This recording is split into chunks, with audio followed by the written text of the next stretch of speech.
What's up teammates? Dito tayo ngayon sa Tanawan Park Place para pakita dito sa ating client yung Jasmine Townhouse natin. So right now nandito tayo sa Jasmine Townhouse na expanded. So ito yung expansion dito sa harap and compare dito sa inner unit and unit na actual turnover. So right now pasok sila rito sa Jasmine Townhouse na expanded.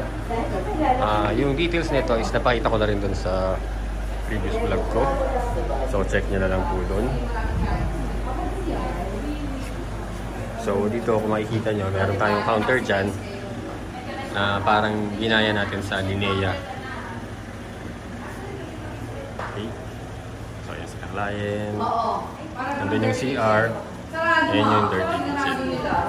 Kasi minsan dyan kasi yung dumi. Okay.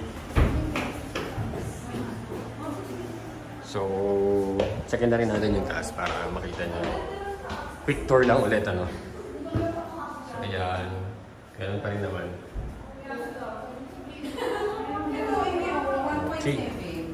Reservation fee, 5,000. Ang monthly mo for 24 months, 5,700, 566. Income, 32. Tapos monthly mo, What's up teammates? So, konting update lang dito sa Limobresa South dito sa Santo Tomas, Batangas. So right now nandito tayo sa soon to rise project natin. And nasa likod natin is yung clients natin. And ayan, nag-picture na sila. So ngayon bigyan ko lang ng quick update dito. So right now dito sa soon to rise natin, wala pa tayong makikitang mga houses or units dahil pre-selling pa lang to or hindi develop pa lang. And then maganda rito is very close tayo sa nature. Yan, kung makikita nyo, yan yung Maria Makiling.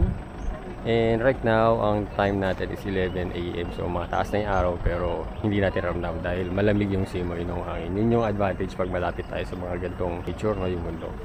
So ito, pakita ko lang din sa inyo yung project view guide natin. So mula sa highway kanina 2 kilometers lang yung tinravel natin papunta rito sa mismong site kung saan tayo nakatayo. And then yung site natin which is yan doon.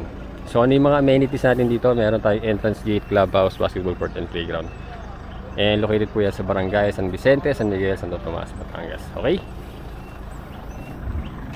So yun lang po ngayon ang update natin. And for details and inquiries, mag-message lang po kayo sa aming Facebook page.